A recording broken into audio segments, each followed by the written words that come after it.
Hello everyone, so welcome back to the channel. मैं हूं आपकी होस्ट और दोस्त पूनम पटेल। सो हम अपना स्टार्ट करेंगे continuation part, that is 12th standard OCM का चैप्टर 2 जो हमारा चल रहा था, फंक्शंस ऑफ मैनेजमेंट। सो जैसे कि हमने पार्ट 1 और 2 मैंने ऑलरेडी आपको बता चुकी हूँ, उसमें हमने मैनेजमेंट का बेसिक मीनिंग क्या होता है, फिर लूथर गुलिक के द्वारा दिया गया short form of the functions of management, वो ये रहे हमारे फंक्शंस ऑफ मैनेजमेंट। स्टार्ट कहाँ से होता है, उनका क्या इंपॉर्टेंस है, मतलब क्यों ज़रूरत है, हम क्यों पढ़ रहे हैं, हमारे बिजनेस में क्या रिलेटेड है और हमारे डे टू डे लाइफ में वो सब, और प्लानिंग का meaning as well as definition as well as importance of planning, ये सब मैंने आपको in the part 1 and part 2 मैंने ऑलरेडी आपके लिए बना चुकी हूँ। अगर आपने देख लिया है तो ठीक, अगर आपने अभी तक नहीं देखा है तो फ्रेंड्स आप देखिएगा, क्योंकि हम आगे अभी कर रहे हैं ऑर्गेनाइज, ताकि आप हर एक फंक्शन लाइन से पढ़ेंगे तो डैम श्योर, मैं आई ट्रस्ट कि आप अच्छे से वीडियो देखोगे तो आप अपने एग्जाम में ओन से भी 3 to 4 लाइन लिख सकते हो। आपको उसमें ये सेकंड चैप्टर रिलेटेड कोई टेंशन की बात नहीं है। अगर बस आप एक बार वीडियो समझ लेना, मैंने आपको जो समझाया है और एक्स्ट्रा इन्फॉर्मेशन भी दिए और मेन पॉइंट्स कीवर्ड्स आप कवर अप भी कर सकते हो। आप वो पार्ट 1 और 2 देखना ना भूलना, जो मैंने लिंक आपके लिए डिस्क्रिप्शन बॉक्स में भेज दी है और ऊपर आई बटन पे भी है। और अभी हम अपना स्टार्ट करेंगे continuation part, that is organising.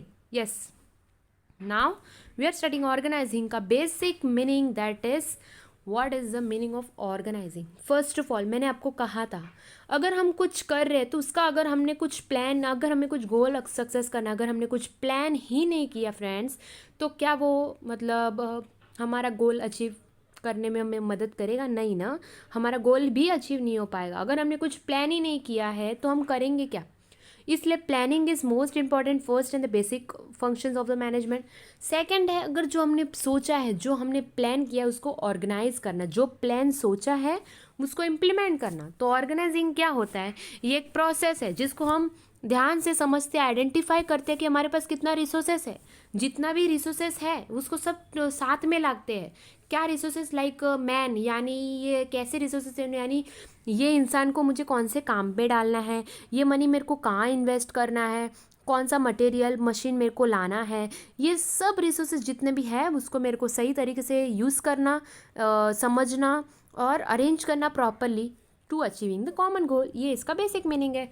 फिर है हमारा what is the definition of organisation. ये बुक में आपको 3 दिया होगा टेक्स्ट बुक में, उसमें से आप कोई भी लर्न कर सकते हो। मैं आपको बता रही हूँ Mooney and Reiley, it is very simple and formal. क्या कहते हैं मुनी एंड रेली? ये कहते हैं कि organisation is the form of every human association for attainment of common purpose, same as meaning. Organisation क्या है? ये मतलब सभी ह्यूमन एसोसिएशन, सभी ह्यूमन पावर को एक साथ लाता है, सभी को साथ लाकर सभी सभी अपना एक ही मकसद से चलते हैं, that is attainment of a common purpose. Same जो गोल अचीव करना है, प्रॉपर ऑर्गेनाइज करके सब एक ही के पीछे भागते हैं for the common goal, to achieve a common goal. अभी हम करेंगे अपना इंपॉर्टेंस ऑफ ऑर्गेनाइजिंग।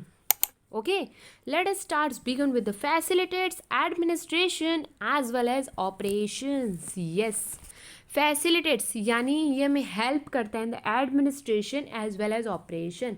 जो चीज़ बोला है वो करना, एडमिनिस्ट्रेशन यानी गाइड करना। अभी ऑर्गेनाइजिंग कैसे, ये इसमें इंपॉर्टेंट है, क्या मदद? सबसे पहले ऑर्गेनाइजेशन एक प्रोसेस है जो मैंने आपको कहा मीनिंग में भी, जो आइडेंटिफाई करता है, सभी एक्टिविटीज़ को साथ में लाता है और उसको ऑर्गेनाइज करता है प्रॉपरली, सभी रिसोर्सेज को, अवेलेबिलिटी ऑफ रिसोर्सेज को देखकर। ये हेल्प करता है administration as well as operation. सभी अभी ये कैसे हेल्प करता है, मतलब देखो, the as well as operation of the organisation which leads to, अगर ये हमें हेल्प करता है, इस वजह से हमारा प्रोडक्शन भी बढ़ता है और वेस्टेज भी कम होता है। यानी देखो, ऑर्गेनाइजिंग यानी हर एक पर्सन को अपना अपना काम सौंपा गया है, सभी लोग अपने अपने काम के अकॉर्डिंग काम करते हैं, तो कोई भी डुप्लीकेशन ऑफ वर्क नहीं होनी। नहीं, एक काम पर सभी लोग ध्यान नहीं देंगे, सब अपना अपना काम में बिजी है, सबको अलग अलग काम अपॉइंट किया, ऑर्गेनाइज किया हुआ है, तो there is no duplication of work. तो डुप्लीकेशन ऑफ वर्क नहीं होगा, टाइम भी वेस्ट नहीं होगा, जिसके वजह से हमारा प्रोडक्शन भी बढ़ेगा, और प्रोडक्शन बढ़ा, इंक्रीमेंट हुआ, प्रॉफिट बढ़ा, तो ऑफकोर्स हमारे गोल को अचीव करने में मदद करेगा। सेकंड है और product specialisation, yes.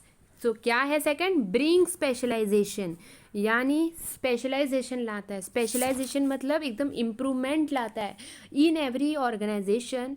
As you know that all works are divided into different units and departments according to their capabilities and skills, ठीक है। हर एक काम को there is division of work, मैंने आपको प्लानिंग में भी बताया था, इसलिए कह रही हूँ अब पार्ट 1 और पार्ट 2 देखना ना भूलना क्योंकि लिंक्ड है।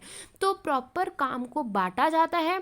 काम को बांटने के बाद वो मतलब सभी काम मतलब अपने अपने काम पर लग जाते हैं। डिवीजन ऑफ वर्क हमें हेल्प करता है, इट ब्रिंग स्पेशलाइजेशन, यानी पता चलता है कि इसका ये काम है, इसका ये काम है, ये इंसान को ये बैंकिंग का काम दिया है, इसको मार्केटिंग का है, इसका सेल्स का है, इसका परचेज का है, ऐसे सब अलग अलग डिपार्टमेंट होते हैं, सभी को अपना अपना काम दे दिया है, तो प्रॉपर डिसिप्लिन लगता है। स्पेशलाइजेशन यानी proper division of work. So इसकी वजह से इंक्रीमेंट भी होता है in the organizational efficiency. Third है defines the job properly, yes, मैंने आपको प्लानिंग में भी कहा था। ऑर्गेनाइजेशन ये डिफाइंस द जॉब, डिफाइन करता है, डिफाइन यानी पता चलता है कि इसका ये काम है।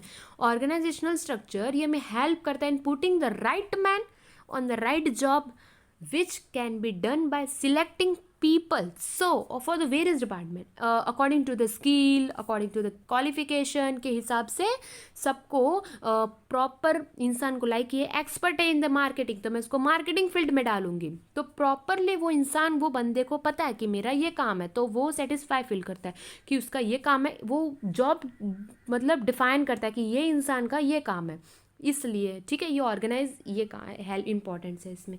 फिर फोर्थ है clarifies authority and responsibility, yes, clarify करता है यानी बताता है, काम को प्रॉपरली बताता है, इसका ये अथॉरिटी है, इसका ये पावर है, इसका ये रिस्पॉन्सिबिलिटी है, प्रॉपर ऑर्गेनाइज किया हुआ है। फॉर एग्जांपल मैंने मार्केटिंग को मिस्टर ए एक्सपर्ट है, उसका स्किल है, उसका क्वालिफिकेशन है, मतलब मार्केटिंग में वो एक्सपर्ट है, तो मैंने उसको वो काम दिया, तो उसका पावर क्या मतलब उसकी अथॉरिटी, उसकी रिस्पॉन्सिबिलिटी क्या रहेगा कि मेरे को मार्केटिंग को बढ़ाना, तो वो एक ही काम में फोकस करेगा। Organisation is very important in clarify authority and responsibility. तो ईच एंड एवरी मैनेजर को पता चलता है, कम्स टू नो हर authority and responsibility so that work can easily done, and जो पावर का मिसयूज होता है वो भी नहीं होगा।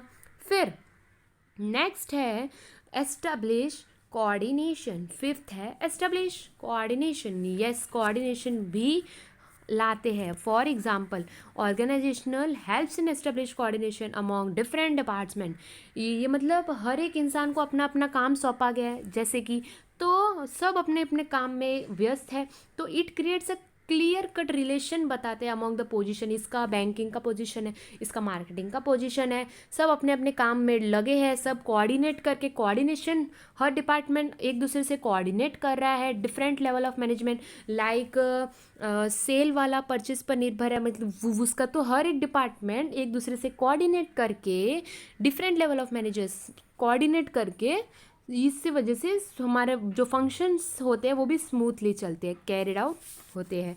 फिर helps for effective administration, yes, जो एडमिनिस्ट्रेशन है वो भी इफेक्टिवली क्रिएट करता है। इफेक्टिव एडमिनिस्ट्रेशन कंट्रोल करता है, यानी ऑर्गेनाइजेशनल क्लियरली बताता है कि हर एक एम्प्लॉय का क्या रोल है, वो क्या रोल प्ले करता है, ये इसका बैंकिंग का रोल प्ले कर रहा है, ये मार्केटिंग का कर रहा है एंड ऑल। तो सबसे पहले अटमोस्ट केयर देखा जाता है, सबसे ध्यान, सबसे मोस्ट इम्पॉर्टेंट थिंकिंग इधर ही करते हैं कि राइट पर्सन राइट जॉब पे हो। लाइक एक एक्सपर्ट है मार्केटिंग पे बट मैं उसको इंजीनियरिंग काम में रख रही हूँ, तो क्या वो कर पाएगा? नहीं ना, वो अपना दिमाग और इनोवेशन आइडियाज़ ही नहीं ला पाएगा। तो इसलिए ये सबसे वहाँ पर सबसे गौर चीज़ करा जाता है, सबसे पहला सुरक्षा, पहला अटमोस्ट केयर उधर लिया जाता है, placing the right person in the right job with right responsibility and authority, it leads effective administration, इसकी वजह से एडमिनिस्ट्रेशन इफेक्टिव एडमिनिस्ट्रेशन होता है। फिर नेक्स्ट है helpful for growth and diversification, yes, यानी ग्रोथ एंड डाइवर्सिफिकेशन। आप ही सोचो पूरा प्लान किया हुआ है, उसके अकॉर्डिंग हम हर एक रिसोर्सेज को ध्यान में रखकर हम ऑर्गेनाइज कर रहे हैं, तो ऑफकोर्स हमारा ग्रोथ एंड डाइवर्सिफिकेशन होगा ही ना बिजनेस का। The growth of every organisation depends on the, मतलब कैसा काम चल रहा है, स्मूथ एंड एफिशिएंट फंक्शनिंग उस पर निर्भर रहता है। Proper division of work of people according to their capabilities, it helps smooth running and which ultimately it brings a growth and diversification. As you know friends कि proper division of work, सभी अपने अपने काम कर रहे हैं, तो उसकी वजह से ग्रोथ एंड डाइवर्सिफिकेशन भी होता है कि सब अपना अपना काम पे लगे हुए हैं, अच्छे से परफॉर्म कर रहे हैं with the main motive that success of the organization. Next है create sense of security. Yes, हर एक एम्प्लॉय के माइंड में उन लोग सिक्योरिटी फील करते हैं कि यस, मैं ऑर्गेनाइजेशन में फालतू नहीं बैठा, मेरा भी एक पोजीशन है, मेरा भी एक आइडेंटिटी है।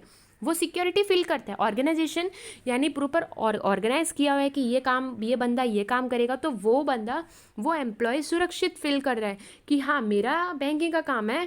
सिक्योरिटी मतलब उसका मेंटल सेटिस्फेक्शन होता है कि हाँ वो मतलब खुश रहता है, मतलब मेंटल सेटिस्फेक्शन रहता है उसका प्रॉपर डिस्ट्रीब्यूशन ऑफ वर्क के कारण। सो नेक्स्ट है scope for innovation. Yes, what is mean by scope of innovation, ये हमारा प्लानिंग में भी था। स्कोप ऑफ इनोवेशन, अगर हमने हर एक इंसान को काम बांट चुके हैं, अब वो इंसान अपने काम को लेकर एकदम सीरियस है, उसको पता है मेरा बैंकिंग का काम है, तो वो अपने काम में पूरा व्यस्त हो जाएगा, बिजी हो जाएगा और ऐसा काम करेगा कि वो एक ही काम उसको संभालना है, तो वो काम में इनोवेटिव आइडियाज़ अपने आप उसके क्रिएट होंगे। अब एक इंसान है, उसको मतलब बंदे को पता ही नहीं है कि उसका क्या रिस्पॉन्सिबिलिटी, तो क्या इनोवेटिव आइडियाज़ उसको आ पाएंगे? नहीं ना। तो इसलिए proper division of work, properly हर एक इंसान को काम देना, इसके वजह से उन लोग को अपने काम में मतलब उन लोग को पूरा कॉन्फिडेंट, पूरा मोटिवेटेड के साथ काम करते हैं और उनको इनोवेटिव आइडियाज़ भी आते रहेंगे क्योंकि उनको अपना काम पता है क्या करना है, और it leads to success of the organization. Next and the last है helps in optimum utilization of resources. जो हमारा प्लानिंग में भी पॉइंट्स था, मैंने आपको पार्ट 1 2 में कहा है कि आपको इसमें क्या सेम पॉइंट्स लिखने हैं और ये आपको पूरा काम भी आएगा। ये आपका हर एक फंक्शन में ये सेम पॉइंट यूज होने वाला है। ऑप्टिमम यूटिलाइजेशन ऑफ रिसोर्सेज यानी प्रॉपरली यूज़ करना सभी रिसोर्सेज को, जिसके मदद से हमारा प्रोडक्शन भी बढ़ेगा। अगर हम सभी रिसोर्सेज, कौन से रिसोर्सेज, मैन, मनी, मटेरियल, सभी रिसोर्सेज को प्रॉपर इस्तेमाल कर रहे हैं, प्रॉपर काम दे रहे हैं, तो सभी रिसोर्सेज को प्रॉपरली यूज़ करने के कारण हमारा जो ऑर्गेनाइजेशन का इफ़ेक्टिव मतलब जो प्रॉपर काम, हमारा जो मतलब रिसोर्सेज को सभी प्रॉपरली यूज़ करने के साथ हमारा प्रोडक्शन बढ़ेगा, प्रोडक्शन बढ़ेगा तो सेल्स बढ़ेगा, सेल्स बढ़ेगा तो ऑफकोर्स हमारा इंक्रीमेंट होगा। तो organisation provide different job at different employees according to the job satisfaction. Proper utilise करते हैं हम हर रिसोर्सेज को, it helps to achieve the goals of the organisation. Very simple, ये रहे हमारे 10 पॉइंट्स ऑफ द ऑर्गेनाइजिंग। फिर मैंने आपको प्लानिंग के भी बताया है, आप पार्ट 1 2 देखना ना भूलना। आज हमने अपना ख़त्म किया ऑर्गेनाइजिंग का meaning, definition and importance. Anything related to doubt you can ask me in the comment box. और आपको कुछ न्यू वीडियोस चाहिए रिलेटेड टू एजुकेशन और समथिंग, आप कमेंट में बता सकते हो, ताकि मैं आपको कुछ एग्ज़ाम रिलेटेड गाइडेंस चाहिए आप मुझे बता सकते हो, ताकि मैं उस पर जल्दी वीडियो बनाऊँ। Hope you like this friends. So हमने और नेक्स्ट वीडियो हम कवर अप करेंगे अपना स्टाफिंग पार्ट, उसका मीनिंग, डेफिनेशन। और friends if you really like this video, अगर आपको रियली सीखने मिला हो और एग्ज़ाम में आपको कैसे ओन वर्ड्स में भी आप लिख सकते हो, बस आपको उसका मीनिंग पता चल गया ना, आप हर एक पॉइंट्स कवर अप कर सकते हो। सो अगर आपको रियली अच्छा लगा हो वीडियो, अपना लाइक बटन दबाना ना भूलना and comment me in the chat box. और डिस्क्रिप्शन पार्ट 1 2 एंड 3 पार्ट 1 2 का मैंने लिंक ऑलरेडी अवेलेबल कर दिया है इन द डिस्क्रिप्शन बॉक्स और ऊपर आई बटन पे भी। सो सब्सक्राइब अगर आपने अभी तक नहीं किया है तो कर दीजिए, क्योंकि आने वाले अपकमिंग वीडियोस आपके होंगे एजुकेशन रिलेटेड वीडियोस। और share your friends as much as you can, क्योंकि उनको भी हेल्प मिलना चाहिए। So stay tune, stay happy, stay safe. Thank you all.